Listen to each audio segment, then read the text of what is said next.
আবারও চলে এসেছি নতুন একটা ভিডিও নিয়ে। তো কোনো এক সময় দীঘায় গিয়ে দেখতে পেয়েছিলাম যে ওখানে কীর্তন হচ্ছিল, মানে রাধাকৃষ্ণের আর কি পুজো ছিল, সেখানে কীর্তন হচ্ছিল এবং সেখানে খাওয়া দাওয়ার ব্যবস্থা ছিল, মানে যারা ভক্তগণদের আগমন হয়েছিল তাদের খাওয়া দাওয়ার জন্য এখানে এলাহি আয়োজন ছিল। তোমরাও দেখতে পাচ্ছ চারিদিকে কত রান্না এবং দেখতে পাচ্ছ অন্নটা দেখেই বুঝতে পারছো কত ভক্তরা এখানে খাবে।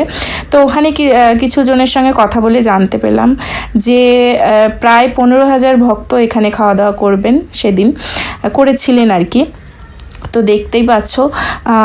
আর ছিল হচ্ছে অন্ন, ডাল, তরকারি, শাক ভাজা, 2 রকম তরকারি ছিল, পায়েস ছিল, সমস্ত কিছু দিয়েই কিন্তু ভক্তদের সেবা করা হচ্ছিল। আর দেখতেই পাচ্ছ সব ভক্তরা বসেও গিয়েছিলেন প্রসাদ পাওয়ার জন্য। আর এই যে কাকুকে দেখতে পাচ্ছ, মানে ইনি না, দেখতে পাবে সামনে, তো সেই কাকু কিন্তু আমাদেরকে বলেছিল যে প্রায় এখানে 15,000 জন ভক্ত আর কি খাওয়া দাওয়া করে। এই যে এনার কথাই বলছিলাম, খাওয়া দাওয়া করেছে এই অনুষ্ঠানে। তো আমার তো দেখে খুব ভালো লাগলো। হরে কৃষ্ণা, তোমরাও ভালো থেকো।